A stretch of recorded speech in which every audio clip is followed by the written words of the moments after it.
নির্বাচনের কাউন্টডাউন শুরু হয়ে গেছে, প্রার্থীরা ছুটছেন ভোটারদের দ্বারে। অথচ আসন ভাগাভাগি নিয়ে জামায়াত নেতৃত্বাধীন 11 দলীয় জোট এখনো কোনো সমঝোতায় আসতে পারেনি। আর এইদিকে প্রত্যাশিত আসনে ছাড় না পেলে জোট থেকে বেরিয়ে যাওয়ার হুমকি দিয়েছে ইসলামী আন্দোলন বাংলাদেশ ও আমার বাংলাদেশ পার্টি।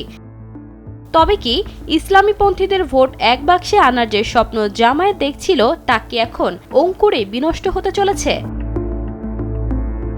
ইসলামী আন্দোলন বাংলাদেশ কমপক্ষে 150টি আসন চেয়েছিল, কিন্তু জামায়াত তাদের মাত্র 35টি আসন দিতে চাইছে। অন্যদিকে এবি পার্টি 15টি আসন চেয়েছে, তবে তাদের প্রস্তাব দেওয়া হয়েছে মাত্র 3টি। বাংলাদেশ খেলাফত মজলিস 13টি, খেলাফত মজলিস 5টি, নেজামে ইসলাম ও খেলাফত আন্দোলন 2টি করে এবং বিডিপি ও জাকপা 1টি করে আসনের সমঝোতা করছে বলে জানা গেছে। এতে প্রত্যেকটি দল চরম অসন্তুষ্ট প্রকাশ করেছে।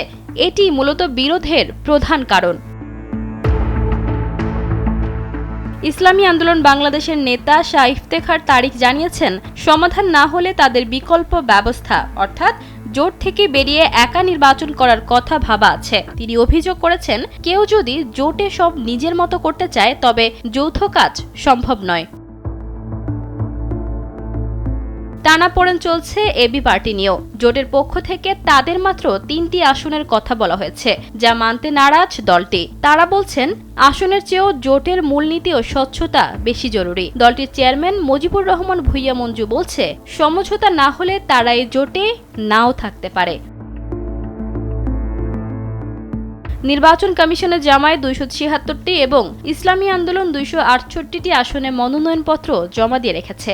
জোট চূড়ান্ত হলে সমঝোতার ভিত্তিতে অনেক প্রার্থীকে মনোনয়নপত্র প্রত্যাহার করতে হবে, কিন্তু আসন নিয়ে বনিবনা না হলে এই ইসলামী জোট ভেঙে যাওয়া বা বড় কোনো দল বেরিয়ে যাওয়ার সম্ভাবনা রয়েছে।